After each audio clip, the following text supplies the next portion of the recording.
ఇర్మియా గ్రంథం 20వ అధ్యాయం 11వ వచనం. ఒకసారి మీ బైబిల్ తెరిచి చూడండి. ఇర్మియా గ్రంథం 20వ అధ్యాయం 11వ వచనం. నాతో కలిసి అందరూ చెప్పండి. అయితే పరాక్రమము గల శూరుని వలె యెహోవా నాకు తోడయ్యున్నాడు. నన్ను హింసించువారు నన్ను గెలవక త్రొట్టిల్లుదురు. వారు యుక్తిగా జరుపుకొనరు గనుక బహుగా సిగ్గుపడుదురు. వారెన్నడూను మరువబడని నిత్య అవమానము పొందుదురు. భక్తుడైన ఇర్మియా హృదయంలో నుంచి విశ్వాసపూరితమైన పలుకులు. చుట్టూతా ప్రతికూల పరిస్థితులు. ఆ ప్రతికూల పరిస్థితుల మధ్యలో ఇలా అంటాడు, అయితే పరాక్రమము కలిగిన శూరుని వలె యెహోవా నాకు తోడై ఉన్నాడు. నన్ను పడగొట్టాలని కొంతమంది ప్రయత్నం చేస్తున్నారు. నన్ను ఓడగొట్టాలని రకరకాల యుక్తులు కుయుక్తులు పన్నుతున్నారు. వారు ఎన్ని ప్రయత్నాలు చేసినా పరాక్రమము కలిగిన శూరుని వలె యెహోవా నాకు తోడై ఉన్నాడు గనుక నన్ను హింసించువారు గెలవరు. నేనే గెలిచేటట్లుగా దేవుడు నా పట్ల కార్యం చేస్తున్నాడు అని భక్తుడైన ఇర్మియా తన స్వీయ అనుభవాన్ని చెప్తున్నారు. నా చేతులెత్తి ప్రతి బిడ్డను దీవిస్తూ ఉన్నాను. రాగలి మే మాసం, మే మాసం మాత్రమే కాదు, ఈ భూమి మీద నువ్వు బ్రతికిన కాలమంతా యెహోవా నీకు తోడయ్యుండునుగాక. యెహోవా నీకు తోడయ్యుండునుగాక. పరాక్రమము కలిగిన శూరుని వలె ఒక్కొక్క బిడ్డకు దయగల దేవుడు తోడయ్యుండునుగాక. అయితే పరాక్రమము కలిగిన శూరుని వలె యెహోవా నాకు తోడయ్యున్నాడు. నన్ను హింసించువారు గెలవక త్రొట్టిల్లుదురు అంటాడు. ఇంతకీ ఈయన హింసిస్తుంది ఎవరు? ఈయనకి వ్యతిరేకంగా పనిచేస్తుంది ఎవరు? బైబిల్లో మనం చూస్తే ఇజ్రాయేలు దేశాన్ని పరిపాలన చేసే రాజు ఇర్మియాకి వ్యతిరేకమయ్యాడు. అలాగని ఇర్మియా తప్పు చేసినందువల్ల కాదు, దేవుని ప్రతినిధిగా నిలవబడి ఉన్నది ఉన్నట్లుగా చెప్పినందువల్ల. సామెత ఒకటి ఉంది కదా, యథార్థవాది, చెప్పండి, యథార్థవాది లోక విరోధి అని ఉంది కదా. ఉన్నది ఉన్నట్లుగా చెప్పటాన్ని బట్టి ప్రజలకు ఇర్మియా శత్రువు అయ్యాడు. అలాగని తనంతట తానేం చెప్పలా. నువ్వు చెప్తావా లేదా, నువ్వు చెప్పకపోతే నేను ఊరుకోను. ఓ రకంగా చెప్పాలంటే దేవుడు బెదిరించాడు ఇర్మియాని. నేను చెప్తా తర్వాత. బెదిరించాడు. చెప్పావా సరే, ప్రజల్లో భయం పుట్టిస్తా. నువ్వు చెప్పకుండా అమ్మో నేను ఎట్లా అంటే వీళ్ళు ఏమన్నా అంటారేమో, నా మీద తిరుగుబాటు చేస్తారేమోనని నువ్వు మౌనంగా ఉంటే నీకు భయం పుట్టిస్తా, జాగ్రత్త అన్నాడు. నీకు దండం స్వామి, నాకు నువ్వు భయం పుట్టించొద్దు, నువ్వు ఏం చెప్పమంటావో అదే చెప్తానని చెప్పి ఉన్నది ఉన్నట్లుగా చెప్పటం ప్రారంభిస్తే రాజు విరోధయ్యాడు. విచిత్రం, మందిరంలో సేవ చేసే యాజకులు ఇర్మియాకి విరోధయ్యారు, అధికారులు విరోధులయ్యారు, చివరికి సామాన్యమైన ప్రజలు కూడా ఇర్మియాకు విరోధులయ్యారు. సామాన్యమైన ప్రజలు విరోధులయ్యారు. 20వ అధ్యాయం 10వ వచనంలో ఒక విచిత్రమైన మాట అంటాడు. ఇర్మియా గ్రంథం 20వ అధ్యాయం 10వ వచనం. నాతో కలిసి, నలుదిక్కుల భయము అని అనేకులు గుసగుసలాడగా వింటిని. వారు దుర్మార్గుడని మీరు చాటించిన ఎడల మేమును చాటింతుమందురు. మేము దుర్మార్గులు అని నువ్వు అన్నావా, నువ్వు దుర్మార్గుడు అని మేము చాటిస్తాం. తమ్ముడు ఆ మాట ఉంచు. నీవు దుర్మార్గుడు అని చాటించావా, మేము దుర్మార్గుడని చాటిస్తాం. మమ్మల్ని గూర్చి నువ్వేమంటావో నీవు అలాంటివాడివే అని నిన్ను గూర్చి మేము మాట్లాడటం ప్రారంభిస్తాం. అతడు ఒకవేళ చిక్కుబడును, అప్పుడు మనం అతన్ని పట్టుకొని అతని మీద పగ తీర్చుకుందుమని చెప్పుకొనుచు చివరి మాట గుండెలు పిండే మాట, నాకు స్నేహితులైన వారందరూ నేను పడిపోగా చూడవలెనని కనిపెట్టుకుని ఉన్నారు. ఎవరు ఎవరు అసలు స్నేహితుడు అంటే అర్థం ఏంటి? స్నేహితుడు అంటే అర్థం ఏంటి? హితమును కోరేవాడు స్నేహితుడు, మంచి కోరేవాడు స్నేహితుడు, ఎదుటివాడి మేలును కోరేవాడిని స్నేహితుడు అంటారు.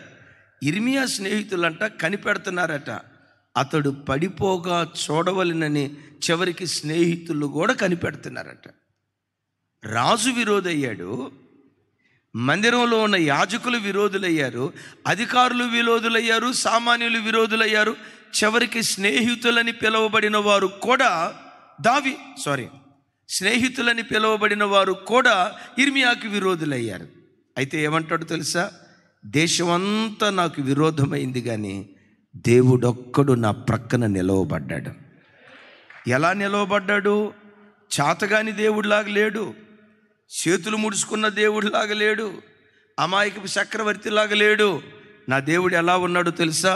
పరాక్రమము కలిగిన శూరుని వలె యెహోవా నాకు తోడయ్యున్నాడు గనుక హింసించేవారు ఎంతమంది లేచినా వాళ్ళు గెలవరు, నన్నే దేవుడు గెలిపిస్తాడు. దైవజనమా, ఈ వాక్యం వింటున్న నీ బ్రతుకులో నీ ప్రక్కన ఎవరు నిలవబడ్డా నిలవబడకపోయినా, నీకు సపోర్ట్ చేసేవాళ్ళు మనుషులు ఉన్నా లేకపోయినా, అది ఉద్యోగ స్థలమే కావచ్చు, వ్యాపార స్థలమే కావచ్చు, బంధువుల మధ్యలోనే కావచ్చు, రక్త సంబంధికుల మధ్యలోనే కావచ్చు, నిన్ను హింసించేవారు రోజు రోజుకు పెట్టేగిపోయి నీతో స్నేహంగా ఉంటూ లోపట వీడెప్పుడు పడిపోతాడా చూద్దాం, వీడెప్పుడు పతనమైపోతాడా పండగ చేసుకుందాం, స్నేహితులని పిలువబడిన వారు కూడా నీకు తెలియకుండా రహస్యంగా ఒకవేళ వాళ్ళు గోతులు తవ్వేవాళ్ళుగా నీ జీవితంలో ఉన్నా, దేవుడొక్కడిని నీ జంటగా చేసుకో, దేవుడొక్కడిని నీ జతగాడిగా చేసుకో. నీవు పడిపోతే చూడాలని ప్రయత్నం చేస్తున్న వ్యక్తుల కళ్ళ ఎదుటే పతాక స్థాయికి నిన్ను లేవనెత్తి ఊరేగించడం దేవుడు ప్రారంభిస్తాడు. నిన్ను ఓడగొట్టాలనుకున్నవాడు ఓడిపోతాడు, నువ్వు గెలవటం ప్రారంభిస్తావు. నిన్ను పడగొట్టాలనుకున్నవాడు పడిపోతాడు, వాడి కళ్ళ ఎదుటే యేసుక్రీస్తు మార్గంలో సాగిపోయే యోధుడిలాగా దేవుడు నిన్ను నిలవబెట్టును గాక. అయితే ఇర్మియాకు దేవుడు ఎలా తోడై ఉన్నాడట? పెద్దగా చెప్పండి ఇంకోసారి. ఇర్మియాకి ఏ దేవుడు పరాక్రమము కలిగిన శూరునిగా తోడుగా ఉన్నాడో, నీకు నీ పిల్లలకు నీ కలిగిన ప్రతి దానికి పరాక్రమము కలిగిన శూరునిగా దేవుడు తోడై ఉండునుగాక. ఈ దేవుని పరాక్రమాన్ని గురించి ఒక 2 మాటలు లేఖనాల్లో నుంచి చెప్పి, పరాక్రమము కలిగిన శూరునిగా ఇర్మియాకి ఎందుకు తోడుగా ఉన్నాడు, మనకు తోడుగా ఉండాలంటే మనం ఏం చేయాలి, ఆయన అలా తోడుగా ఉంటే మన జీవితాల్లో ఏం జరుగుతుంది చూడండి. ద్వితీయోపదేశకాండం 3వ అధ్యాయం 24వ వచనం. 3:24 నాతో కలిసి చెప్పండి. ఆకాశం అందే గాని భూమి అందే గాని నీవు చేయు క్రియలను చేయగల దేవుడెవడు? నీవు చూపు పరాక్రమమును చూపగల దేవుడెవడు అంటాడు భక్తుడు మోషే. ఐగుప్తు దేశంలో కొన్ని కోట్ల మంది దేవుళ్ళు దేవతలు వాళ్ళకున్నారు. మీకు తెలుసు కదా, ఐగుప్తు దేశం అంతా ఒకవైపు, ఐగుప్తు మాంత్రికులు ఒకవైపు, తాంత్రికులు రాజులు అందరూ ఒకవైపు ఉన్నారు. మోషే ఒక్కడే ఒకవైపు ఉన్నాడు. మిమ్మల్ని అడుగుతా, మోషే గెలిచాడా? ఐగుప్తు దేశం గెలిచిందా? మోషే గెలిచాడా? ఐగుప్తు దేవతలు గెలిచారా? మోషే గెలిచాడా? ఐగుప్తీయుల దేవుళ్ళు గెలిచారా? ఎందుకు మోషే గెలిచాడు? లేఖనాల్లో రాయబడిన మాట, మోషేకు యెహోవా తోడుగా ఉన్నాడు. యెహోషువతో అదే అంటాడు, యెహోషువ భయపడకు, మోషేకు తోడుగా ఉన్నట్లుగా. పెద్దగా చెప్పాలి, మోషేకు తోడుగా ఉన్నట్లుగా నీకును నేను తోడుగా ఉంటాను. యేసు నామం పేరిట ఇర్మియాకి దయగల దేవుడు ఎలా తోడుగా ఉన్నాడో, మోషేకు దయగల దేవుడు ఎలా తోడుగా ఉన్నాడో, లైవ్లో వాక్యం వింటున్న ప్రతి కుటుంబానికి, ఆరాధనకు వచ్చిన ప్రతి బిడ్డకు ఆ దేవుడు తోడుగా ఉండునుగాక. ఆ దేవుడు తోడుగా ఉండటాన్ని బట్టి మోషే భక్తుని జీవితంలో అంటాడయ్యా, నీవు చేయగలిగిన క్రియలు చేయగలిగిన దేవుడు సృష్టిలో ఎవరున్నారయ్యా? నీకులాగా పరాక్రమం చూపగలిగిన వాళ్ళు ఎవరున్నారయ్యా? పరాక్రమము చూపే విషయంలో నీకు నీవే సాటి. ఏం చూపే విషయంలో? పరాక్రమాన్ని కనపరిచే విషయంలో. ఎస్, అంతకు మునుపు అంటాడు, పరిశుద్ధతలో నీ వంటి వాడు లేడు, స్తుతి కీర్తనలను బట్టి నీవు పూజ్యుడవు, నీ ఒక్కడివే అద్భుతాలు చేయగలిగిన వాడవు, పరాక్రమం జరిగించే విషయంలో నీ వంటి దేవుడు లేడు అంటాడు. పెద్దగా చెప్దాం ఆమేన్. అందుకని బిడ్డలారా, ఇంత పరాక్రమ కార్యాలు చేసే దేవుడు నీకుండగా కరువు వచ్చినప్పుడు, కష్టం వచ్చినప్పుడు నరమాతృని ఎందుకు ఆశ్రయిస్తావు? మానవ మాతృడి దగ్గరికి ఎందుకు వెళ్తావు? పరాక్రమాలు, ఎస్, పరాక్రమ కార్యాలు జరిగించే ఎంత గొప్ప దేవుడు నీ దేవుడై ఉండగా చిన్న చిన్న వాటికి ఎందుకు కలత చెందుతావు? చిన్న చిన్న వాటికి ఎందుకు నువ్వు భయపడతావు? ఏదో జరిగిపోయినట్లుగా, జీవితం మునిగిపోయినట్లుగా, సర్వం కోల్పోయినట్లుగా చిన్న చిన్న వాటిగా ఎందుకు నువ్వు కలవరపడతావు? నీ దేవుడు 3 అడుగుల ప్రతిమ కాదు, 7 అడుగుల రాతి బొమ్మ కాదు, భూమి ఆకాశాలు పట్టజాలని ఈ మహాదేవుడు నీ బ్రతుకులో పరాక్రమ కార్యాలు జరిగించేవాడు. Praise the lord. తన పిల్లల విషయంలో ఎలా పరాక్రమ కార్యాలు జరిగిస్తాడో బైబిల్లో ఒక మాట వినటానికి, చదవటానికి కాస్త విచిత్రంగా ఉన్నా ఆయన ఎట్టివాడో మనకు అర్థం కావటానికి దేవుడు అలా మాట్లాడారు. కీర్తనల గ్రంథం చూడండి, 78వ కీర్తన,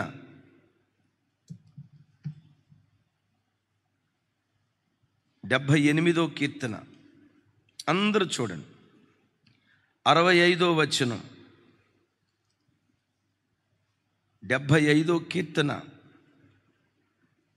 65వ వచనం, కొంచెం పెద్దగా నాతో కలిసి. అప్పుడు నిద్ర నుండి మేలుకొను ఒకనివలెను, మధ్యవశుడై ఆర్భటించు పరాక్రమశాలి వలెను ప్రభువు మేలుకొనెను. చివరి మాట చెప్పండి, నా వైపు చూసి చెప్పండి. చివరి ఏమని రాసింది చెప్పండి? ప్రభు మేలుకొన్నాడా? అదే తెలిసిందా మీకు? దానికి ముందే ఉంది పరాక్రమశాలే. ఎలాంటి పరాక్రమశాల అని అక్కడ రాసి ఉంది? మధ్యవశుడై, చెప్పాలి, మధ్యవశుడై ఆర్భటించు పరాక్రమశాలి వలె ప్రభువు మేలుకొనెను. ఈ పోలిక వినటానికి కాస్త ఇబ్బందిగా ఉంది. దేవుడు ఎలా లేచాడట? మధ్యవశుడై ఆర్భటించు పరాక్రమశాలి వలె ప్రభువు లేచాడట. దైవజనమా, ప్రభువు మన పక్షాన నిలవబడినప్పుడు మధ్యవశుడై ఆర్భటించు పరాక్రమశాలిలాగా మన పక్షాన దేవుడు లేచునుగాక. ఇంకొకసారి చూడండి, మధ్యవశుడై ఆర్భటించు పరాక్రమశాలి వలె ప్రభువు లేచెను అని అంటాడు కదా. వాస్తవంగా మీరు చూసి ఉంటారు, చాలా సందర్భాల్లో కొంతమంది అస్సలు మాట్లాడరు, నోరు తెరిచి అస్సలు మాట్లాడరు. చొక్కేసాడంటే ఉరులుతూ ఉంటాడు. ఎందుకు ఉరులుతాడో మనకు అర్థం కాదు. మామూలుగా చూస్తే పిల్లిలాగుంటాడు, సొక్కేసాడంటే పులిలాగా మారిపోతాడు. ఎందుకు అయి ఉండొచ్చు చెప్పండి? మీరు ఎక్కడైనా చూడండి. నా జీవితంలో ఒక అద్భుతమైన సంఘటన, ఎక్కడ ఏంటి అని అడగొద్దు, ఒక ముగ్ధ మనోహరమైన దృశ్యం ఇది చదివినప్పుడు నాకు జ్ఞాపకం వచ్చింది. ఆ తల్లి 5.8 హైట్, మంచి ఎత్తు, మంచి పర్సనాలిటీ. మరి ఆ రోజుల్లో ఉన్న పరిస్థితులు ఏంటో నాకు తెలియదు, కానీ ఆ తల్లి భర్త 4.5 అడుగులు ఎత్తు. కొడుకన్నా కూడా ఆశ్చర్యం ఏమి లేదు. ఆవిడ మాత్రం 6 అడుగులు ఎత్తు ఉంటుంది, ఈయన 4.5 అడుగులు ఎత్తు. విచిత్రం తెలుసా? గడగడలాడేస్తుంది భర్తనే. రేయ్ రేయ్ అప్పిగా బట్టలు ఉతకరా అనేది. ఆయన ఏమనేవాడు తెలుసా? పెద్దగానకే అనేవాడు. ఏమరా నోరులేస్తుందే, టీ పెట్టుకోనరా అనేది. అరే బయట అనకే అరే అని, షార్ట్ నానవే అంటే అనమంటున్నాడు. ఎక్కడ అనమంటున్నాడు? చెప్పాలి అనమంటున్నాడు. విచిత్రం. నేను చూసి అనుకునేవాడిని, అరే అసలు ఎందుకు చేసుకున్నాడు రా? భర్తను పట్టుకొని అరే అన్నాడు. అరే అందంటే అంతకు మించిన అవమానం జీవితంలో ఏముందిరా? పిలిచేది రే అప్పిగా బట్టలు ఆరేయరా అనేవాడు. పెద్దగా అనకే నీకు దండం పెడతా, పరువు పోతుంది. ఎరో నీకు పరువు కూడానా? అనేక తగ్గేది కాదు. విచిత్రం ఏంటంటే ఈ వ్యక్తి ఇవన్నీ విని నెలకొకసారి సొక్కేసుకునేవాడు. నెలకొకసారి సొక్కేసుకొని ఇక ఆ రోజండే ఈవిడి దగ్గరికి వచ్చి, ఏ పద్దే, పద్మ పేరు, ఏ పద్దే ఎక్కడున్నావే, రావే నీ అంత తెలుస్తానని. విచిత్రం తెలుసా? ఇంటింటికి తిప్పి కొట్టేవాడు. ఆ కొట్టే పరంపరలో ఒకరోజు మేముంటున్న అపార్ట్మెంట్కి వచ్చింది. పాస్టర్ గారు నన్ను కాపాడండి. నేను మనసులో అనుకున్నా, పాస్టర్ గారు నన్ను కాపాడండి. పై ఫ్లోర్ నుంచి కింద ఫ్లోర్ దాకా మొత్తం తిప్పి కొడతా ఉన్నాడు. నాకు అనిపించింది, ఒరే నాయన, సొక్క పిల్లిని పులి చేసిందే, ఇదేమి మరణం. ఏంటంటే మధ్యవస్తుడైనప్పుడు మద్యాన్ని తాగినప్పుడంట బ్రెయిన్లో కంట్రోలింగ్ సిస్టమ్ ఉంటుంది. ఎదుటోడు ఏదన్నా అన్నాడు అనుకో, సహజంగా బ్రెయిన్కి వచ్చే సిగ్నల్, బ్రెయిన్లో నుంచి వచ్చే సిగ్నల్ ఏంటంటే మౌనంగా పని వదిలే ఆగిపో. ఆ సిగ్నల్ బ్రెయిన్లో నుంచి మనిషికి రావటాన్ని బట్టి సైలెంట్ అవుతాడు. ఆ కంట్రోలింగ్ సిస్టమ్ నిశ్శబ్దం అయిపోద్దంట మందు తాగినప్పుడు. ఇక అప్పుడు చూడండి ఏమేమి అనాలో పిల్లి కూడా పులి అయిపోద్ది. నా మాట ఇక్కడ వినండి. మధ్యవశుడై ఆర్భటించు పరాక్రమశాలి అని రాస్తుంది కదా. అరే మద్యం పిరికోడినే పులిలాగా చేస్తే, పిల్లినే పులిలాగా చేస్తే, పరాక్రమవంతుడు మద్యం వేసుకుంటే ఇంకెట్టుంటుంది? ఆడు ఆర్భటించినట్లుగా నా పిల్లల పక్షాన నేను ఆర్భటిస్తాను. ఎట్లా ఆర్భటిస్తావయ్యా? అదిగో మధ్యవశుడై ఆర్భటించు పరాక్రమశాలి ఉన్నాడే, నిజంగా నా పిల్లలు నా కొరకు నిలవబడాలే కానీ, ఇర్మియా ప్రవక్తలాగా దేవుని వాక్యానికి ఖచ్చితంగా నా పిల్లలు సాక్షులుగా నిలవబడాలే కానీ నా పిల్లలు నేను విడిచిపెట్టను. ప్రపంచమంతా నా పిల్లలకు శత్రువులైన, ప్రధాని శత్రువైన, ముఖ్యమంత్రులు శత్రువులైన, గల్లీ లీడర్ మొదలుకొని ఢిల్లీ లీడర్ వరకు ప్రపంచమంతా నా పిల్లలకు శత్రువులైన నేనొక్కడిని నా పిల్లల పక్షాన నిలవబడతాను. ఎలా నా పిల్లల పక్షాన కార్యం చేస్తానో తెలుసా? మధ్యవశుడై ఆర్భటించు పరాక్రమశాలిలాగా నా పిల్లల జీవితాల్లో నేను కార్యం చేస్తాను. ఒకసారి చూడు, చేతులెత్తి యేసయ్యని అడుగు, అయ్యా ఎవరు నా ప్రక్కన నిలవబడినా నిలవబడకపోయినా, నిజమే స్నేహితులని పిలువబడిన వారు కూడా పడిపోవాలని చూస్తున్నారంటే ఇంకెవరిని బ్రతుకుల్లో నమ్మేదయ్యా? అందుకని కొంచెం వినటానికి ఇబ్బందిగా ఉంది కానీ మేకా గ్రంథంలో అంటాడు, నీ కవిగిటిలో ఉన్న, చెప్పండి ఏం భయపడకండి అయ్యా, బైబిల్లో రాయబడిన మాట చెప్పండి, నీ కవిగిట్లో ఉన్న భార్యను కూడా నమ్మొద్దు అంటాడు. అలాగని భర్తలను నమ్మని కాదు నేను చెప్పే మాట. అంటే లోకంలో పరిస్థితి ఎట్లా ఉందంటే ప్రక్కనే ఉన్నట్లుగా ఉంటారు, పలకరించినట్లుగానే పలకరిస్తారు. అదే వ్యక్తి గోతులు తవ్వుతున్నట్లుగా, ఎవడు శత్రువో ఎవడు మిత్రువో అర్థం కాక కడవరి దినాల్లో జనాలు జుట్లు బిక్కుంటున్నారు. అయితే ఒకటి చెప్తాను, ప్రపంచమంతా ఎలా ఉన్నా దేవుడొక్కడు నీ పక్షాన నిలవబడితే, రోమపత్రికలో అంటాడు కదా, దేవుడు మన పక్షమై ఉండగా మనకు విరోధి ఎవడో? దేవుడు మన పక్షమై ఉండగా ప్రధానులు విరోధంగా లేచిన, మంత్రులు విరోధంగా లేచిన, ముఖ్యమంత్రులు విరోధంగా లేచిన, మరలా చెప్తున్నాను, సామాన్యుడు మొదలుకొని సామంతుని వరకు ప్రపంచమంతా నీకు విరోధంగా లేచిన దేవుడొక్కడు నీ పక్షాన నిలవబడితే నువ్వు ఓడిపోవు, నువ్వు గెలుస్తూనే ఉంటావు. నిన్ను పడగొట్టాలని ప్రయత్నం చేసిన వారి కళ్ళ ఎదుటే విజయోత్సవంతో దేవుడు నిన్ను ఊరేగించునుగాక. చప్పలు కొడుతూ స్తోత్రాలు చెప్దాం. అంటాడు, వాళ్ళు గెలవరు, నన్ను ఓడగొట్టాలని ప్రయత్నం చేస్తారే వాళ్ళు గెలవరు. అంటే వాళ్ళు గెలవరంటే ఎవరు గెలిచినట్లు? ఇర్మియానే గెలుస్తాడు. పరాక్రమశాలిగా ప్రభు మనకు తోడుగా ఉంటే యేసు నామం పేరిట నువ్వు ఓడిపో, అడుగుపెట్టిన ప్రతి చోట నువ్వు గెలుచుదువుగాక. ఈరోజు నీట్ ఎగ్జామ్ రాయబోయే మన పిల్లలకు పరాక్రమశాలిగా దేవుడు తోడుగా ఉండునుగాక. వారి చేతులు పట్టుకొని దేవుడు యేసు నామం పేరిట ఆ బిడ్డలను గెలిపించునుగాక. గెలిపించేటట్లు చప్పలు కొడుతూ స్తోత్రాలు చేద్దాం. రైట్. అయితే ఒక విచిత్రమైన మాట, ఆయన నిన్ను గెలిపించాలంటే ముందు నీవు ఆయన్ని గెలిపించాలి. ఇది కిటుకు.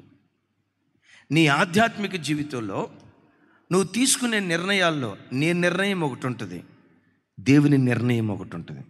నీ నిర్ణయాన్ని సిలువేసి దేవుని నిర్ణయాన్ని గనక నువ్వు గెలిపిస్తే నువ్వెక్కడ అడుగుపెట్టినా దేవుడు నిన్ను గెలిపించడం ప్రారంభిస్తాడు. అయ్యా, బైబిల్లో దేన్ని ఆధారం చేసుకొని చెప్తున్నారు? ఇర్మియా ప్రవక్త జీవితంలోనే 20వ అధ్యాయం చూడండి, 7-8 వచనాలు, భలే విలువైన మాటలు. అందరూ చూడండి. యెహోవా, నీవు నన్ను ప్రేరేపింపగా నీ ప్రేరేపణకు లోబడితిని.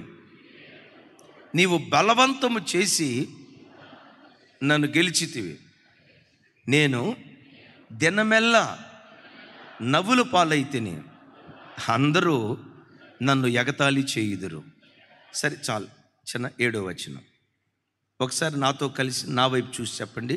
యెహోవా, నీవు నన్ను ప్రేరేపింపగా నీ ప్రేరేపణకు లోబడితిని. అలాగని వెంటనే ప్రేరేపణకు లోబడ్డా? లేదు లేదు లేదు. ఆ తర్వాత అంటాడు, బలవంతము చేసి చెప్పాలి, బలవంతము చేసి నన్ను గెలిచితివి. ఇర్మియాని ఎవరు గెలిచారట? ఇర్మియా జీవితంలో ఎవరు గెలిచారట? ఇర్మియా జీవితంలో దేవుడు గెలిచాడు గనుక ఇర్మియా జీవితాన్ని దేవుడు గెలిపించటం ప్రారంభించాడు. చప్పలు కొడుతూ దేవునికి స్తోత్రాలు చెప్దాం. బలవంతము చేత నీవు నన్ను గెలిచావు. ఆ బలవంతం చేయటాన్ని బట్టి చేసేదేమీ లేక నీ ప్రేరేపణకు నువ్వు లోబడ్డా. బలవంతము చేత నువ్వు నన్ను గెలిచితివి. దీని అర్థం ఏంటంటే, ఇజ్రాయేలీయురా వెంటనే రాక ఎంత విధేయుడో చూడండి. అక్కడ 4-5 సార్లు పిలిచిన తర్వాత ఎట్రా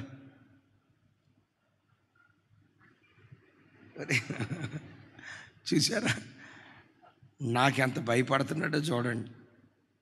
ఇర్మియా దేవుని మాటకు వెంటనే భయపడలా, లోబడలా. బలవంతం చేత గెలిచాడట. 4-5 సార్లు పిలిస్తే అప్పుడే రాకు, రా.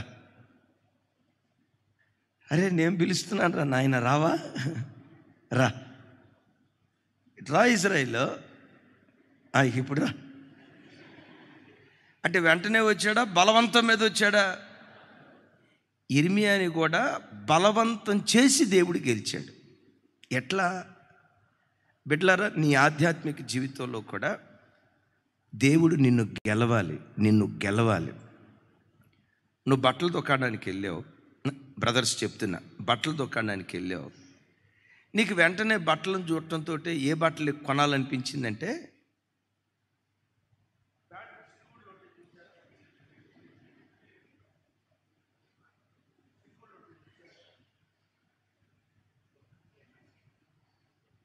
మరీ పాత రోజుల్లాగా ఉంటే అట్లా కాస్త ట్రెండీగా ఏమంటారు దాన్ని తమ్ముడు, ఏమంటారు? జేమ్స్ ఏదో అంటారు, ఏదో చెప్పండి తమ్ముడు పెద్దగా. వీళ్ళు చెప్పట్లేదు చూడండి, దాన్ని ఏదో అంటారు కదా తమ్ముడు. మా ఇజ్రాయేల్కి తెలిసి మీతో ఎందుకు, ఏమంటారు? Tan jeans. నాకెట్టుందో చెప్పమంటారా? టాన్సిల్స్ అన్నట్టుంది, గొంతులో వస్తాయి కదా, టాన్సిల్స్ అన్నట్లుంది. టాంజిల్స్ కరెక్టేనా? రైట్. గమనించి కాస్త ట్రెండీగా ఉండాలి. మరి ఎర్ర బస్సులు ఎక్కువ వచ్చినట్లాగా ఏంటది? అదిగో అద్భుతం, అద్భుతం. నీ మనసు అనిపిస్తుంది. హైదరాబాద్లో ఉన్నప్పుడు మనం కూడా కాస్త ఫ్యాషనిక్గా ఉండాలి. ఇక జెర్మియా అన్న జ్యోతక్క మాటలుంటే మన పని అంతేనా? ఎవరందా మాట? అంతేనా? పాటించి చూడు, ప్రతి రంగంలో దేవుడు గెలిపిస్తాడు.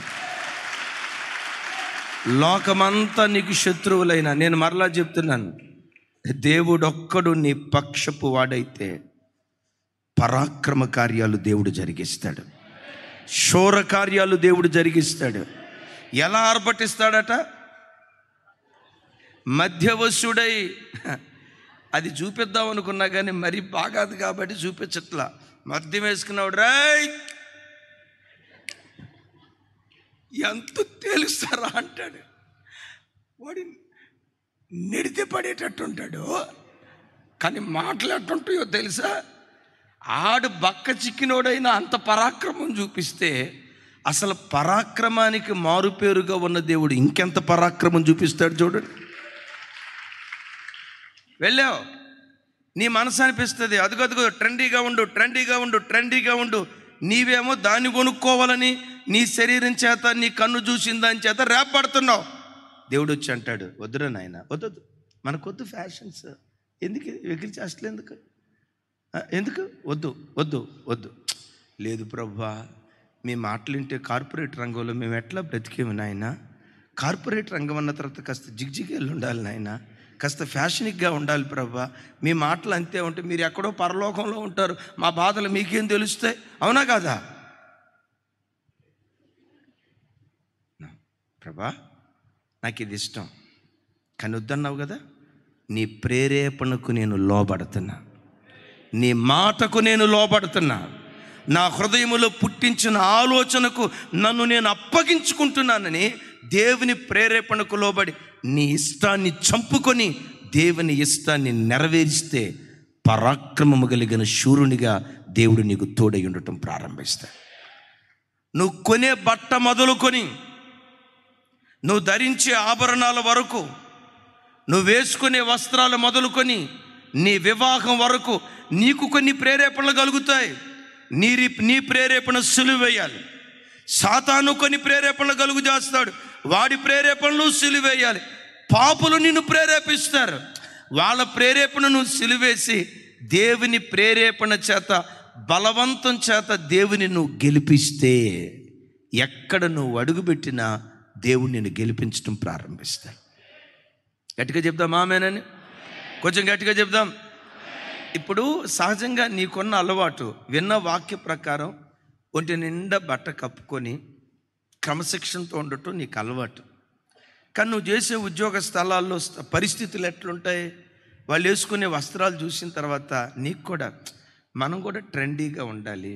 మరి ఇంత ఒళ్ళంతా కప్పుకుంటే ఎట్లా? అదే అక్క చెప్తారు కదా, దోమతెరలో నెట్టెడ్డ దోమతెర లాంటి బట్టలు మనమే వేసుకోవాలి, కాస్త మనం కూడా ఇట్లా బ్రతకాలి అని మనిషివి నీ మనసు అనిపిస్తుంది.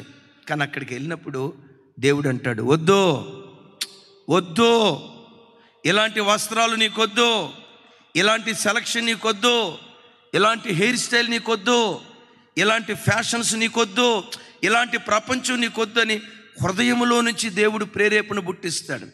నీ శరీరం ఒకటి ప్రేరేపిస్తుంది, దేవుడు ఒకటి ప్రేరేపిస్తాడు. నీ ప్రేరేపణను చంపుకొని దేవుని యొక్క బలవంతం చేత నువ్వు దేవుణ్ణి గెలిపిస్తే, మరలా చెప్తున్నాను, పరాక్రమశాలిగా దేవుడు మనకు తోడయుండునుగాక. ఇర్మియా అంటాడు, నీ ప్రేరేపణకు నేను లోబడ్డా, బలవంతము చేసి. ఎక్కడ బలవంతం చేశాడు?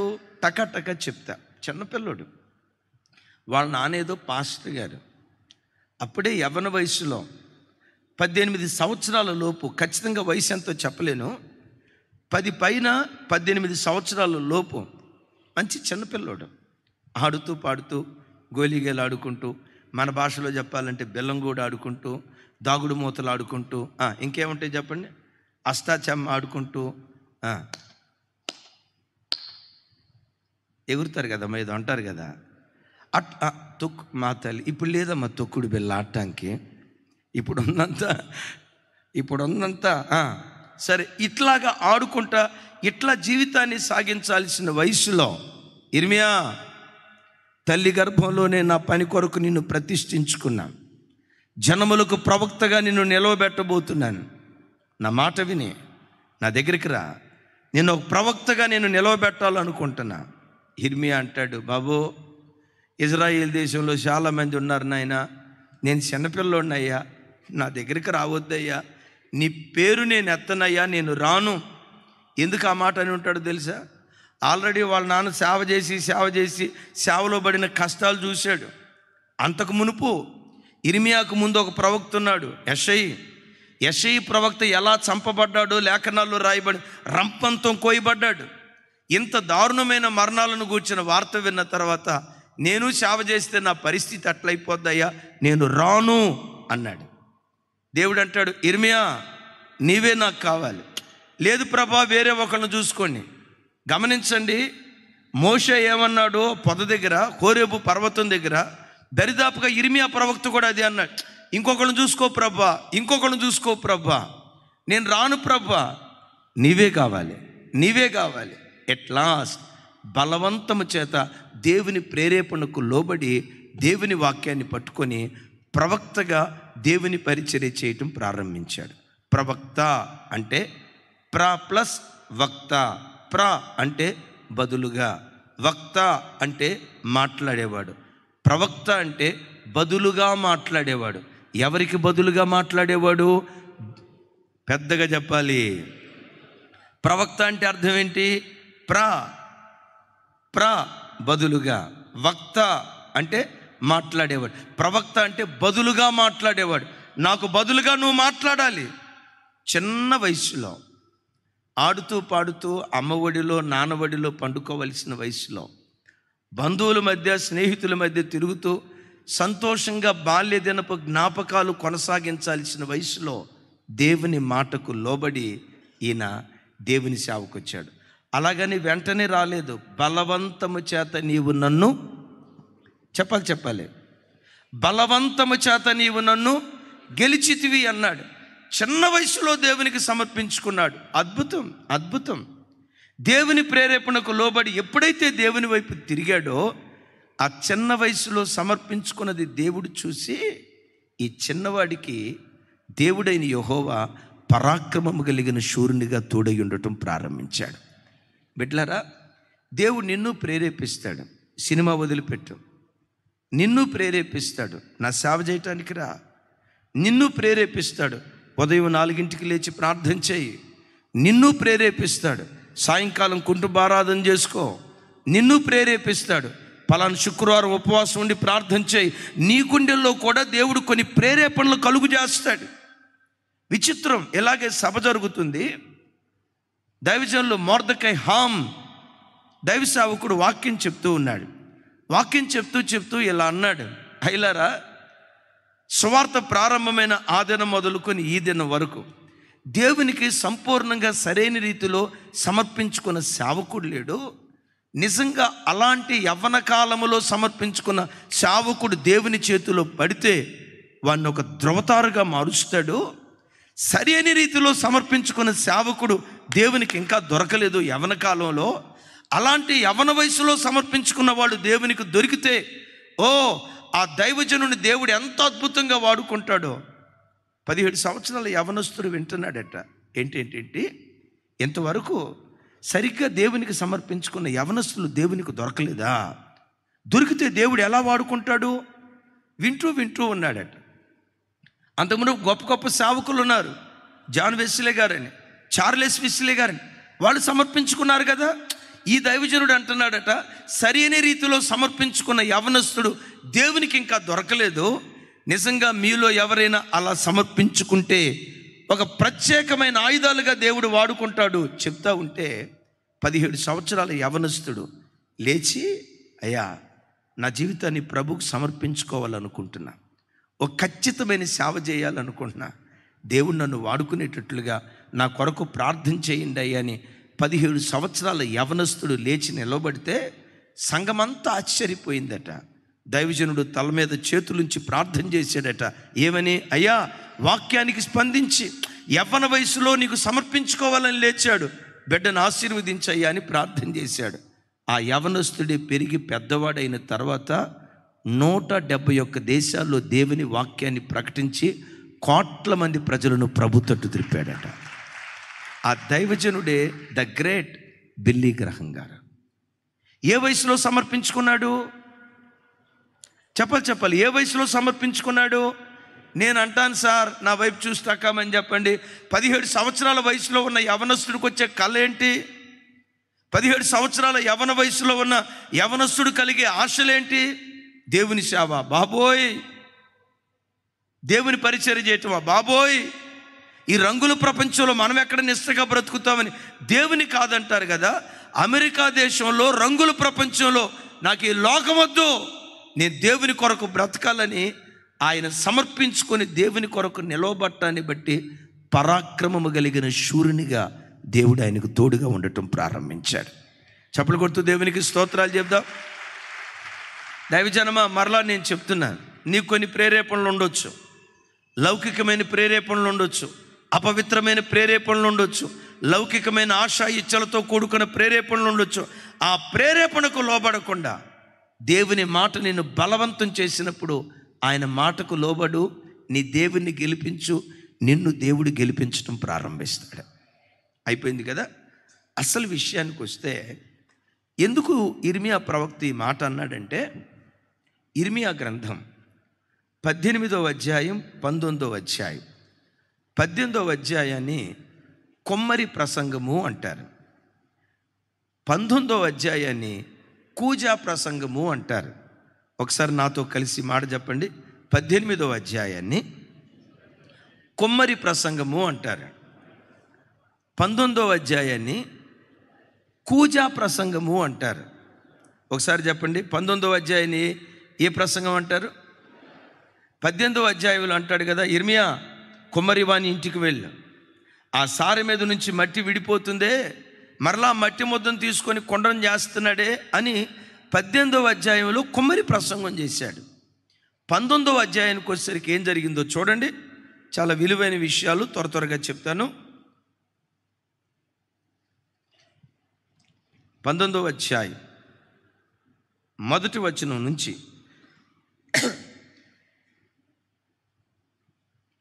నాతో కలిసి చెప్పండి. యెహోవా ఇలాగు సెలవిచ్చుచున్నాడు, నీవు వెళ్ళి కొమ్మరి చేయు మంటి కూజాను కొని జనుల పెద్దలలో కొందరిని, యాజకుల పెద్దలలో కొందరిని పిలుచుకొని పోయి హర్షీతు గుమ్మపు ద్వారమునకు ఎదురుగానున్న బెన్హిన్నోము లోయకు పోయి నేను నీతో చెప్పబోవు మాటలు అక్కడ ప్రకటింపుము. నెక్స్ట్, నీవిట్లనుము, యోధా రాజులారా, స్వరమెత్తి యెరూషలేము నివాసులారా, యెహోవా మాట వినుడి. సైన్యములకు అధిపతియు ఇజ్రాయేలు దేవుడునగు యెహోవా సెలవిచ్చుచున్నాడు, ఆలకించుడి. దాని సమాచారము వినువారందరికీ చెవులు గింగురుమనునంత కీడును నేను ఈ స్థలం మీదకి రప్పించబోచున్నాను. ఏమి రప్పించబోతున్నారంట? ఏమంటే, ఒక విశ్వాసులు ఇంటికి వచ్చి నీ చెవులు గింగురు అనేంత కీడు దేవుడు మీ ఇంటి మీదకి రప్పించబోతున్నాడు అని ఒక విశ్వాసితో అంటే ఏమంటారు ఆ విశ్వాసులు? ప్రైజ్లాడ్ అయ్యగారు, భలే ప్రవచనం చెప్పారు అయ్యగారు అని అంటారా? నువ్వు శాపాలు పెట్టడానికి పుట్టినట్టున్నావు పాస్టర్ అని కొంతమంది పాస్టర్లకు ఏమని పేరు పెడతారో తెలుసా? శాపాల పాస్టర్, పాపాల పాస్టర్ కాదు. ఏ పాస్టరు? శాపాల పాస్టర్ అని పేరు పెడతారు. దేవుడు ఇక్కడ అంటాడు, అందుకని అయ్యా నా నోరు తెరిస్తే బలత్కారం అనే మాట వస్తుందయ్యా, నా నోరు తెరిస్తే బబులోను రాజు వస్తున్నాడు, ఇశ్రాయేల్ దేశం నాశనం కాబోతుందనే మాట వస్తుందయ్యా, నా మాట ప్రజలు అంగీకరించట్లేదయ్యా బాబు, నేను వెళ్ళలేను, నేను ప్రకటించలేనంటే అంటాడు, బలవంతము చేసి, ఆ మాట చెప్పాలి, బలవంతము చేసి నీవు నన్ను గెలిచితివి. రైట్, చూడండి ఇక్కడ, చెవులు గింగురులు మనంత కీడు నేను ఈ స్థలం మీదకి రప్పించబోచున్నాను. 4వ వచనం, ఎలయనగా వారు నన్ను విసర్జించి ఈ స్థలములో అపచారము చేసి ఉన్నారు. వారైనను వారి తండ్రులైనను యోధా రాజులైనను ఎరగని అన్య దేవతలకు దానిలో ధూపము వేసి నిరపరాధుల రక్తము చేత ఈ స్థలమును నింపిరి. 5వ వచనం, నేను విధింపనిదియు సెలవీయనిదియు నా మనస్సునకు తోచనిదినైనా ఆచారమును ఆచరించిరి. తమ కుమారులను దహన బలులుగా కాల్చుటకై బయలునకు బలిపీఠములు కట్టించిరి. ఇందును బట్టి యెహోవా సెలవిచ్చు మాట ఏదనగా, రాగల దినములలో ఈ స్థలము హత్యలోయ అనబడును గాని తోఫెతు అని అయినను బెన్హిన్నోము లోయ అయినను అని అయినను పేరు వాడబడదు. ఒకసారి నా వైపు చూడండి, నా వైపు చూడండి. బెన్హిన్నోము లోయ అనే ఒక లోయ ఉంది. బెన్హిన్ అనే పేరు మీరు వినుంటారు కదా, గొప్ప దైవజనుడు.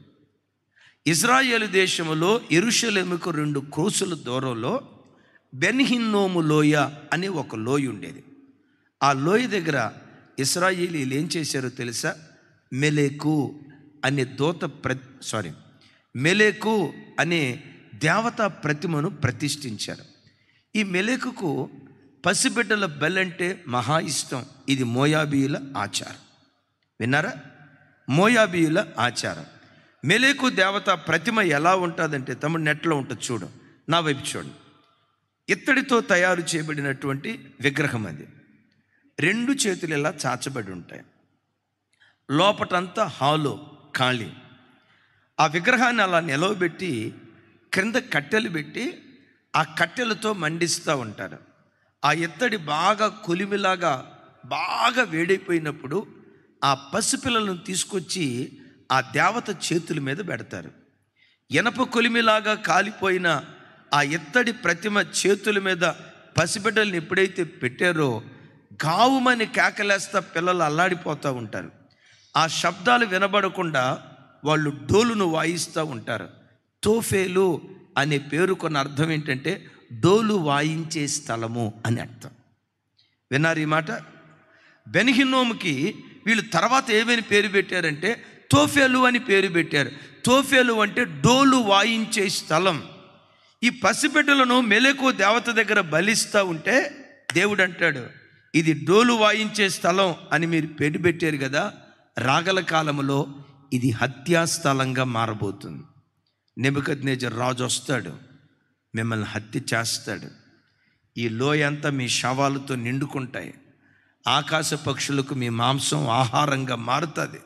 ఎవరైనా ఇశ్రాయేలీయులు బ్రతికున్నారా? చూడండి ఈ మాటలో, ఎవరైనా ఇశ్రాయేలీయులు బ్రతికున్నారా? వారి ఆకలి బాధ తీర్చుకోవటానికి, వాళ్ళ ఆకలి బాధ తీర్చుకోవటానికి కడుపును పుట్టిన పసిబిడ్డల మాంసాన్ని కాల్చుకొని తింటారు. ఇక ఈ పట్టణం సంగతి చెప్పంటారా? మీ పరిస్థితులు చెప్పంటారా? కూజాను చూడండి, నా చేతిలో ఉన్న కూజాని చూడండి. కూజాను ముక్కలు ముక్కలుగా పగలగొట్టి మట్టి ముద్ద అయితే విడిపోతే మరలా కొండను చేయగలుగుతారు. కూజా ముక్కలైపోతే మరలా కూజాను ఎవడైనా తిరిగి అతికించగలడా? తయారు చేయగలడా? ఎవడు బాగు చేయలేని రీతిలో యెరూషలేం పట్టణం నాశనం కాబోతుంది. ఇది చెప్పాడు. ఈరోజు వాక్యం వింటున్న బిడ్డలారా, దేవుని ఆశ మన పిల్లలను మెలెకు దూత దగ్గర పెంచకూడదు. మెలెకు దేవత దగ్గర పెంచకూడదు. సైతాను గాడి దగ్గర మన పిల్లలను పెంచకూడదు. సైతాను అనుచరులుగా మన పిల్లలను పెంచకూడదు. క్రీస్తు బలిపీఠం దగ్గర మన పిల్లలను పెంచేవారిగా ఉండాలి. పెద్దగా చెప్దాం ఆమేన్. ఇంకొకసారి నా వైపు చూడండి. దేవుడు నీకు ఇచ్చిన పిల్లల్ని ఎలా పెంచుతున్నావో తస్మాత్ జాగ్రత్త. పెంచాల్సిన రీతిలో నువ్వు పెంచావా, పరాక్రమము కలిగిన శూరునిగా దేవుడు నీకు తోడై ఉంటాడు. నీ పక్షాన దేవుడు నిలవబడతాడు. నీ మీద ఉన్న భక్తి నెక్స్ట్ జనరేషన్ నీ పిల్లలకు అందించి ఒక భక్తి కలిగిన తరాన్ని నీ చేతుల్లో, ఒక భక్తి కలిగిన తరాన్ని నీ చేతుల్లో పెంచిన నీ పిల్లలను ఒక భక్తి కలిగిన తరాన్ని దేవునికి నువ్వు అందించగలిగితే, పరాక్రమము కలిగిన శూరునిగా దేవుడు నీకు తోడై పెంట కుప్పల మీద నుంచి లేవనెత్తి సింహాసనం మీద కూర్చోబెట్టడానికి దేవుడు శక్తి కలిగినటువంటి వాడు. చప్పలు కొట్టు స్తోత్రాలు చెప్దాం. దైవజనమా, ఒక్కసారి ఆలోచించండి. ఇశ్రాయేలీలు దేవుడు వారికి ఇచ్చినటువంటి పసిపిల్లలను దయ్యాల దగ్గర పెంచుతున్నారు. దేవుని ఆశ ఆ దయ్యపు బలిపీఠాల దగ్గర కాదు, క్రీస్తు బలిపీఠం దగ్గర మన పిల్లలను పెంచాలని. చాలామంది తల్లులు పిల్లలను టీవీల దగ్గర పెంచుతున్నారు, సినిమాల దగ్గర పెంచుతున్నారు, సీరియల్ దగ్గర పెంచుతున్నారు, బిగ్ బాస్ షోల దగ్గర పెంచుతున్నారు, అశ్లీలమైన వాటి దగ్గర పెంచుతున్నారు. యేసుక్రీస్తు రక్తముతో కడగబడిన ఆయన పిల్లలు, మన పిల్లలను వాటి దగ్గర కాదు, క్రీస్తు బలిపీఠం దగ్గర మనం పెంచగలిగితే బలపరాక్రమము కలిగిన దేవునిగా దేవుడు మనకు తోడయుండును గాక. అలా పెంచిన వాడే మన పూర్వీకుడు, మన పితరుడు అబ్రహాం. అబ్రహామును గురించి రాసి ఉంటారు చూడండి. 18వ అధ్యాయం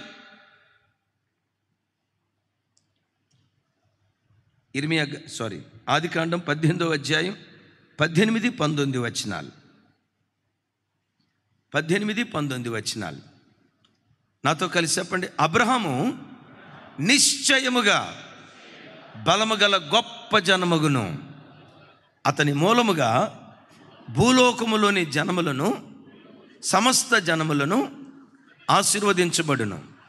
ఎట్లనగా యెహోవా అబ్రహామును గూర్చి చెప్పినది అతనికి కలుగు చేయునట్లు తన తరువాత తన పిల్లలను తన ఇంటివారును నీతి న్యాయములు జరిగించుచు యెహోవా మార్గములను గైకొనుటకు అతడు వారికి ఆజ్ఞాపించినట్లు నేను అతనిని ఎరిగి ఉన్నాను. చప్పలు కొట్టు స్తోత్రాలు చెప్దాం. ఒకసారి నా వైపు చూడండి.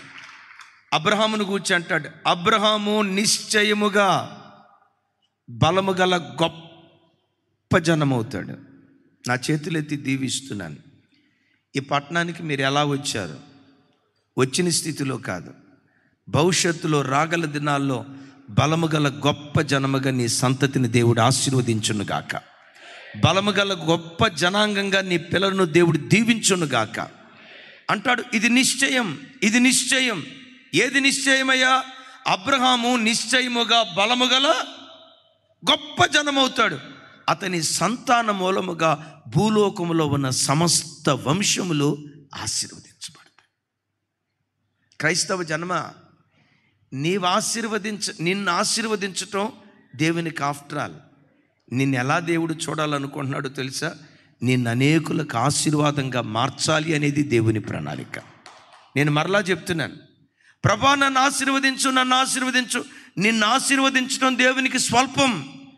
నీ పట్ల దేవునికి ఉన్న ప్రణాళిక ఏంటో తెలుసా? నీవు అనేక జాతులకు ఆశీర్వాద కారణంగా మార్చబడాలి. Praise the lord. మొన్న మధ్య 2 సంవత్సరాల క్రితం ఒక తమ్ముడు వచ్చాడు. అన్నయ్య ఉద్యోగం పోయింది అన్నయ్య, అన్నయ్య ఉద్యోగం పోయింది అన్నయ్య, ఉద్యోగం పోయింది అన్నయ్య, ఉద్యోగం పోయింది అన్నయ్య అంటున్నాడు. నేను అన్నా, తమ్ముడా ఇంతకాలం ఎవరి దగ్గర ఉద్యోగం చేసావు కదా, రాగల కాలంలో అనేకులకు ఉద్యోగం ఇచ్చే స్థితిమంతుడిగా దేవుడు నిన్ను నిలవబెడతాడు తమ్ముడా. మీరు ఆమెను అన్నారు. నా ఉద్యోగం నాకు వస్తే చాలే అన్నాడు. ఇస్తాడు. నిన్ను ఆశీర్వదించడం దేవునికి ఆఫ్టర్ ఆల్. నీ పట్ల దేవునికి ఉన్న ప్రణాళిక ఏంటో తెలుసా? నీవే అనేకులకు ఉపాధిని కల్పించే వ్యక్తిగా, అనేకులకు జీవనోపాధిని కల్పించే వ్యక్తిగా నా దేవుడు నిన్ను నిలవబెట్టునుగాక. మరలా నా వైపు చూడండి. అబ్రహాము నిశ్చయముగా, చెప్పండి సార్, బలము గల గొప్ప జనమవుతాడు. ఎందుకో తెలుసా? అబ్రహాము తన ఇంటి వారికి నీతి న్యాయాలు నేర్పాడట. చప్పట్లు కొడుతూ స్తోత్రాలు చెప్దాం. ఏమి నేర్పాడు? మాకు కొంచెం పెద్దగా చెప్పండి తల్లి. కొంతమంది తండ్రులు ఉంటారు, కొంతమంది తల్లులు ఉంటారు. చిన్నప్పటి నుంచి పిల్లలకి, రే మా పెళ్ళైన కొత్తలో మీ అమ్మమ్మ మీ నాయన మీ అమ్మమ్మ ఏం చేసిందో చెప్పదు, అమ్మమ్మ చెప్పదు. ఎంత చక్కగా నవ్వుకుంటున్నారు తల్లులారా. మీ నాయనమ్మ ఏం చేసిందో తెలుసా? అదే మీ మేనత్తలు అంటావే, మీ మేనత్తలు ఏం చేశారో తెలుసయ్యా.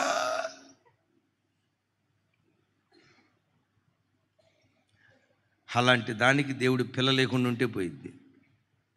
ఇదే పిల్లలకు నేర్పేది. ఈ విషపు బేజాలా? ఎలాంటి విషపు మాటల? చూడండి, కొన్ని చోట్ల అన్నదమ్ముల మధ్యలో, అక్కచెల్లెల మధ్యలో, బంధువుల మధ్యలో ఈ విద్వేషాలు రగలటానికి కారణం ఏంటో తెలుసా? కొంతమంది తల్లులు, కొంతమంది తండ్రులు చిన్న వయసులో పిల్లల గుండెల్లో మీ మేనత్త అట్టాటిది, మీ బాబాయ్ ఇట్టాటోడు, మీ పెదనాన్ని ఇట్టాటి, మీ పెద్ద మిట్టాడిది, చిన్న వయసులో విషపు బీజాలు నాటుతారు. అబ్రహాము తన పిల్లలకు ఇలాంటివి నేర్పలా. వాక్యం అంటుంది తన పిల్లలకు నీతి న్యాయాలు. ఇంకా అప్పటికి పిల్లలే పుట్టలేదు, పుట్టక మునిపే అంటాడు అబ్రహాము, నేను ఏమెరిగాను తెలుసా? తన పిల్లలకు నీతి న్యాయాలు నేర్పే తండ్రిగా అబ్రహాము నేను చూసా, కనుక బలము గల గొప్ప జనం అవుతాడు. చప్పుడు కొట్టు స్తోత్రాలు చెప్పా. పెద్దగా పెద్దగా పెద్దగా పెద్దగా యేసయ్యకు మహిమ కలుగును గాక. పెద్దగా ఆమెన్, పెద్దగా ఆమెన్. ఇంకోసారి, చివరిసారి, ఆఖరిసారి. ఏమి నేర్పాలి? నిన్నే నేను వైజాగ్ వెళ్ళొచ్చా. జేమ్స్ స్టీవెన్ గారని ఆంధ్ర యూనివర్సిటీ రిజిస్ట్రార్, ఆయన వాళ్ళ నాన్న గురించి చెప్తా, మా నాన్న లివింగ్ బైబిల్, మా నాన్న సజీవమైన బైబిల్ చదవకుండానే మా నాన్నను చూసి నేను బైబిల్ చదివేశా. ఎంతోమంది భక్తులను ప్రపంచంలో నేను చూసా. అలాగనే నా తండ్రి నేను గర్వంగా చెప్పటం కాదు, నా తండ్రి దేవుని వాక్యానికి నిలువుటద్దం. ఓ భక్తి కలిగిన మనుషుడు ఎలా ఉంటాడో నా తండ్రిలో చూసి నేను నేర్చుకున్నా. ఓ భక్తి కలిగిన స్త్రీ ఎలా ఉంటుందో నా తల్లిని చూసి నేను నేర్చుకున్నా. ఈ ఆధ్యాత్మిక రంగంలో నాకంటూ రోల్ మోడల్ ఎవరైనా ఉన్నారంటే మా అమ్మ నాన్న. మా నాన్న ఎంత గొప్పోడో తెలుసా? ఎవరైనా వచ్చి మా నాన్నని తిడతా ఉంటే, రే దుర్మార్గుడా, రే సన్నాసుడా, రే పనికిమాలినోడా అని తిడతా ఉంటే మా నాన్న చిరునవ్వు నవ్వుతా, God bless you my sun, దేవుడు నిన్ను దీవించుగాక.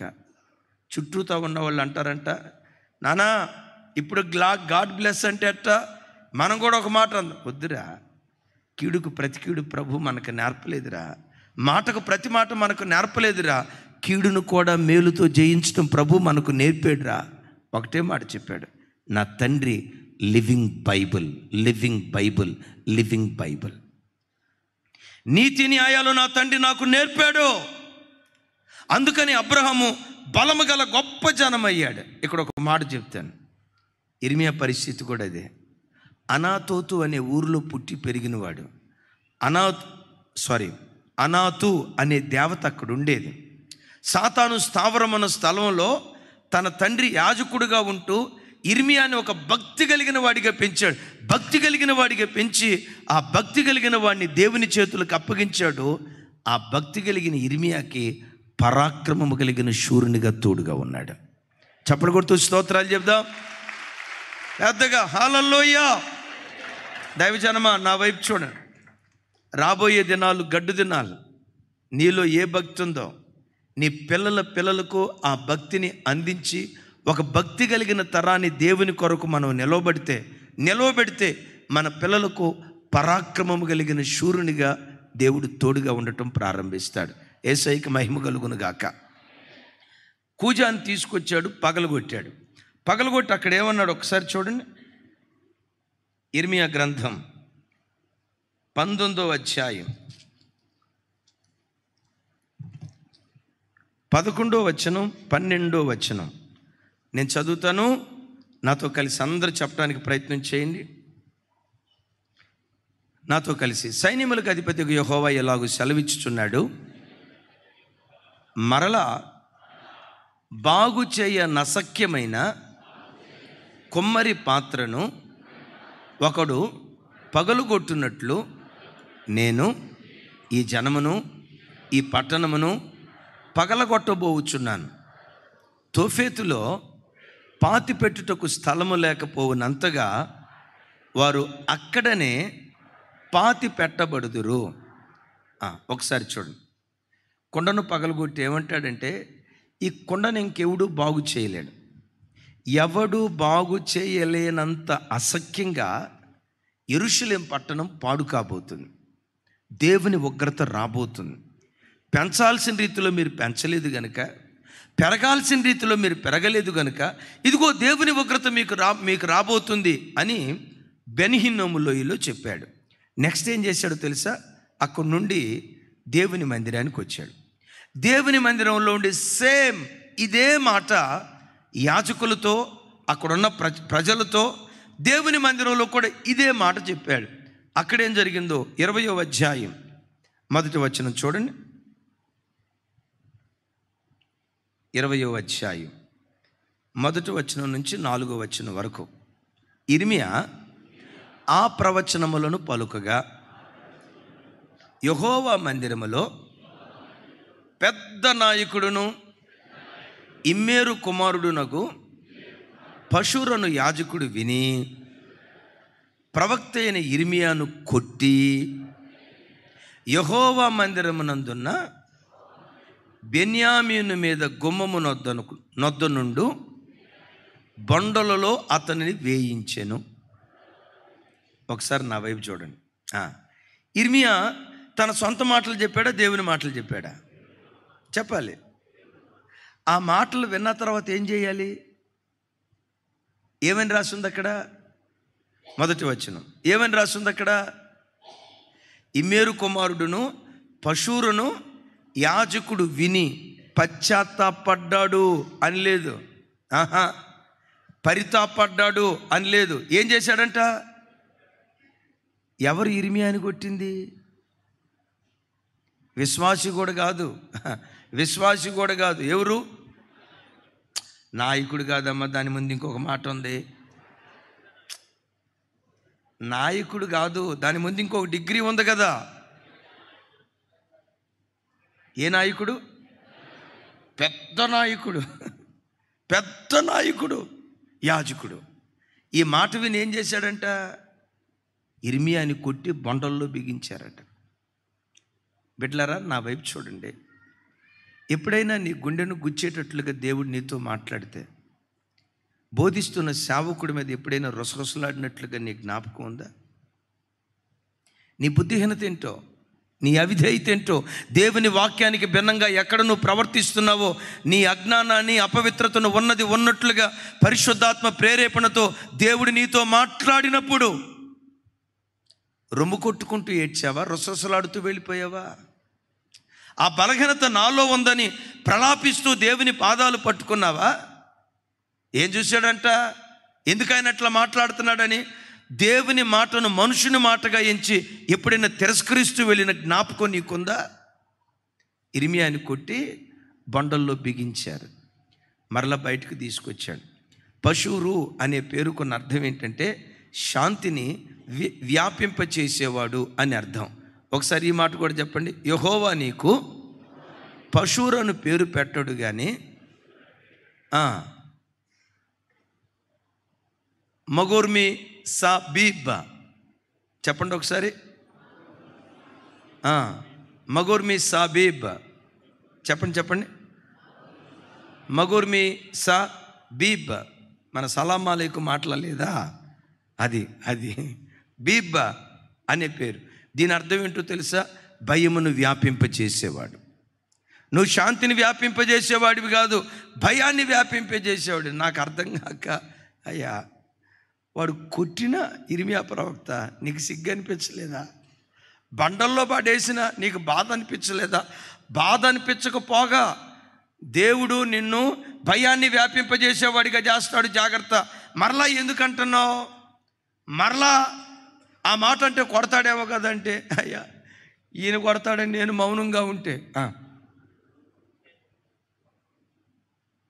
చెప్పాలి. ఆయన కొడతాడు. మనిషి కొడితే తిరిగి లేవచ్చు, దేవుడు కొడితే తిరిగి లేవం. బలవంతం చేత ఆయన ప్రేరేపణకు నేను లోబడ్డాను. చప్పలు కొడుతూ స్తోత్రాలు చెప్తాను. ఉన్నది ఉన్నట్లుగా చెప్పటాన్ని బట్టి ఈ మాట కూడా చదివి నేను ముగిస్తాను. చాలా బాగుంటాయి. 7వ వచనం 11వ వచనం వరకు, 7వ వచనం నుండి 11వ వచనం వరకు ఇందాక చదువుకున్నాం కదా. 7వ వచనం 20వ అధ్యాయం. నాతో కలిసి చెప్పండి. యెహోవా నీవు నన్ను ప్రేరేపింపగా నీ ప్రేరేపణకు లోబడి తిని, నీవు బలవంతము చేసి నన్ను గెలిచితివి. నేను దినమెల్లా నవ్వుల పాలైతిని, అందరూ నన్ను ఎగతాళి చేయుదురు. ఎలయనగా నేను పలుకున్నప్పుడెల్లా బలత్కారము జరుగుచున్నది, దోపుడు జరుగుచున్నది అని ఎలుగెత్తి చాటింపవలసి వచ్చెను. ఏమని చాటింపాల్సి వచ్చింది? బలత్కారం జరుగుతుంది, దోపుడు జరుగుతుంది.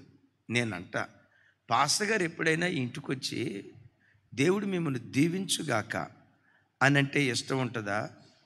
దేవుని వాక్యానికి భిన్నంగా ప్రవర్తిస్తున్నారు, శాపగ్రస్తులు అవుతారు, జాగ్రత్త అని అంటే బాగుంటుందా? రెండో మాట అనేవాళ్ళని పొరపాటున భోజనానికి కూడా పిలవరు. ఒక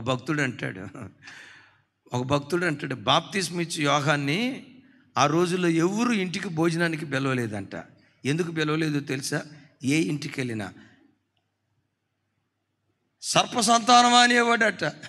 నువ్వు మా ఇంటికి రానేలా, మమ్మల్ని పట్టుకొని సర్పసంతానం అనేలా, బాబు నీకొక దండం, నీ సహవాసానికి ఒక దండం, మా ఇంటికి నువ్వు రానేలా, సర్పసంతానం అననేలా, నీకు ఒక దండమని ఆయన ఎవరూ భోజనానికి పిలవలేదంట.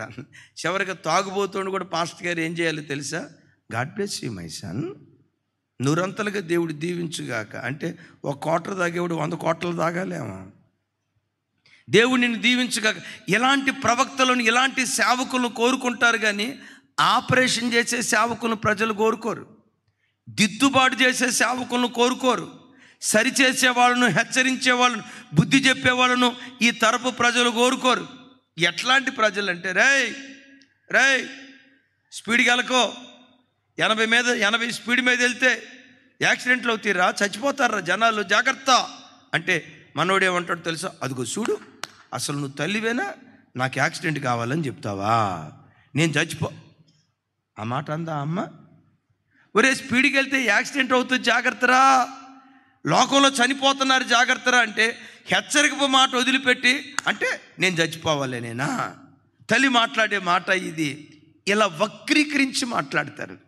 ఇర్మియా పరిస్థితి ఏంటంటే, ఎక్కడికి వెళ్ళినా బలత్కారం జరగబోతుంది, జాగ్రత్త, నెబుకద్నెజర్ రాబోతున్నాడు, జాగ్రత్త, దోచుకోబోతున్నాడు, జాగ్రత్త, విలువైన ఆభరణాలు తీసుకొని వెళ్ళిపోబోతున్నాడు, జాగ్రత్త, దేశమా కూజ పగలగొట్టబడినట్లుగా దేశం పగలగొట్టబడుతుంది, ఎవ్వడు దీన్ని బాగు చేయలేడు, తస్మా జాగ్రత్త, బ్రతుకులు దిద్దుకోండి అని ఈయన హెచ్చరిస్తే, హెచ్చరిక మాట విని భయపడాల్సింది బదులు ఈయన కొట్టడం ప్రారంభించారు.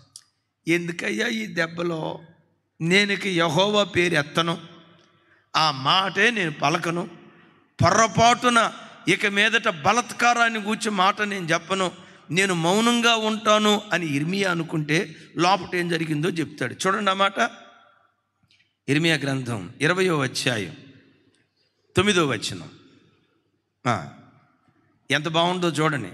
ఆయన పేరు నేను ఎత్తను, ఆయన నామమును బట్టి ప్రకటింపను అని నేను అనుకుంటున్నా అంటే అనుకున్నాడు. అయితే ఏమైందట? అది నా హృదయములో అగ్నివలే మండుచు, నా ఎముకలలోనే మూయబడి ఉన్నట్లుగా ఉన్నది. నేను ఓర్చి విసిగి ఉన్నాను, చెప్పక మానలేను. ఈ మాట ఎట్టుందంటే, సరే ఇక్కడ ముగిస్తా, సెకండ్ సర్వీస్లో చెప్తా, ఇక్కడ ముగిస్తా. ఒకసారి రాజశేఖర్ అయ్య గారి దగ్గరికి ఆదం పాస్టర్ గారు, అయ్యగారితో పాటు ఇంకొంచెం సన్నిహితంగా ఉండే ఒక 3-4 అయ్యగారితో మాట్లాడటానికి వెళ్తున్నారు. నన్ను కూడా పిలిచారు. ఎందుకు అన్న చెప్పారు. అయ్యగారు ఇట్లా సువార్త సభల్లో సేవకుల గురించి ఖండితంగా చెప్తున్నారు, చాలామంది సేవకులు ఈ విషయంలో ఆయాసపడుతున్నారు, కొంచెం సేవకులను టచ్ చేయకుండా ఉంటే పోయిద్ది కదా, అయ్యగారికి మేము చెబుదాం అనుకుంటున్నాం రండి అన్నా అన్నారు. సేవకులను తిడుతున్నారని సేవకులు అందరూ అంటున్నారు అన్నారు. నేను అన్నా, అది తిట్టు కాదయ్యా, దిద్దుబాటు, గద్దింపు.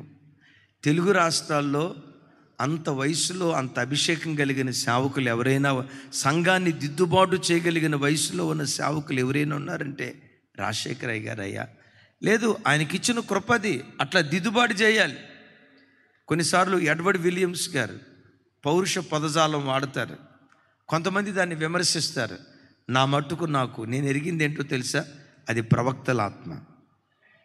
ఆమెన్. ప్రవక్తల ఆత్మ. ప్రవక్తలు ఎప్పుడు అట్లాగే మాట్లాడాలి. నూనె రాసిన బటర్ పాలిష్ కొట్టిన బోధ చేయకూడదు, అలాగే మాట్లాడాలి. లేదయ్యా అయ్యగారు అట్లా మాట్లాడటం సబబే, లేదన్నా ఎందుకు అనవసరంగా శత్రువులు అవటం, సరే మీరు మాట్లాడని, నేను సైలెంట్గా ఉంటానని వెళ్ళి కూర్చున్నా. మనకి అయ్యగారికి కాస్త బాగా చనువు ఎక్కువ. నాయన మీరు ఏమనుకోనంటే ఒక్క మాట చెప్తాను అన్నారు. చెప్పు నాయన, మీరు ఏమనుకోనంటే చెప్తాను అన్నారు. ఇక ఇంత చెప్పిన తర్వాత అనుకునేది ఏముంది, ఏం చెప్పాలనుకున్నావో చెప్పు నాయన అంటే ఈ వివరాలన్నీ చెప్పారు. స్టేజ్ ఎక్కిన తర్వాత సేవకులను టచ్ చేయొద్దు నాయన, సేవకుల్ని కొంతమంది ఇట్లా అయిపోతున్నారు నాయన అని అయ్యగారితో అన్నారు. అయ్యగారు ఏమన్నారు తెలుసా? సేవకులను తిట్టడం నాకేమన్నా సరదానా అయ్యా? స్టేజ్ ఎక్కేదాకా నేను అనుకుంటా, దేవా ఈరోజు సేవకులను గురించి పెద్దగా చెప్పాలి, సేవకులను గురించి అస్సలు మాట్లాడకూడదు. ఒకవేళ ఆ టాపిక్ వచ్చినా నేను డైవర్ట్ చేయాలి, కానీ సేవకుల్ని పొరపాటున హెచ్చరించకూడదు. విశ్వాసులతో నేను మాట్లాడాలని స్టేజ్ ఎక్కేదాకా అనుకుంటానయ్యా. స్టేజ్ ఎక్కిన తర్వాత ఏం జరిగిద్దో తెలియదు, కానీ బిలావుగాడి నాలుకను తిప్పినట్లుగా దేవుడు నా నాలుక తిప్పేస్తాడయ్యా. నేను మౌనంగా ఉందామని అనుకుంటే అగ్ని నా ఎముకల్లో మండటం ప్రారంభిస్తుంది.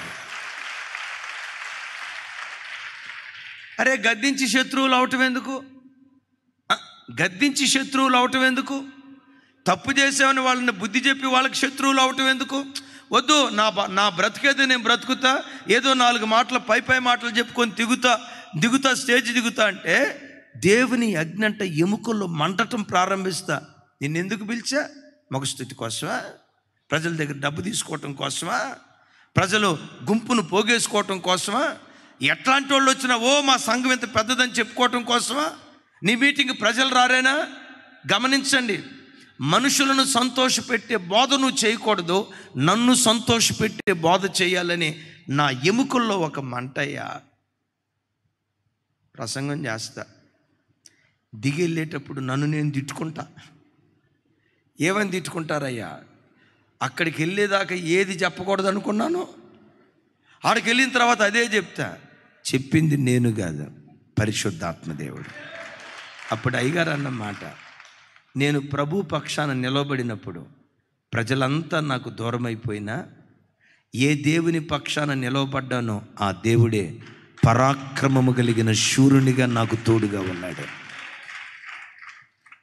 నన్ను హింసించువారు గెలవరు, వాళ్ళ కళ్ళ ఎదుట దేవుడే నన్ను గెలిపిస్తాడు. ఒక్క క్షణం దేవుడు నిన్ను ప్రేరేపిస్తున్నప్పుడు ఆయన ప్రేరేపణకు లోబడు. ఆ ప్రేరేపణకు లోబడినప్పుడు లోకం నిన్ను పిచ్చోడు చూసినట్టు చూడొచ్చు, వెర్రోడు చూసినట్టు చూడొచ్చు. లోకమంతా నాకు దూరం అయిపోయినా నీ ఒక్కడివి నాకు తోడుగా ఉంటే చాలయ్యా.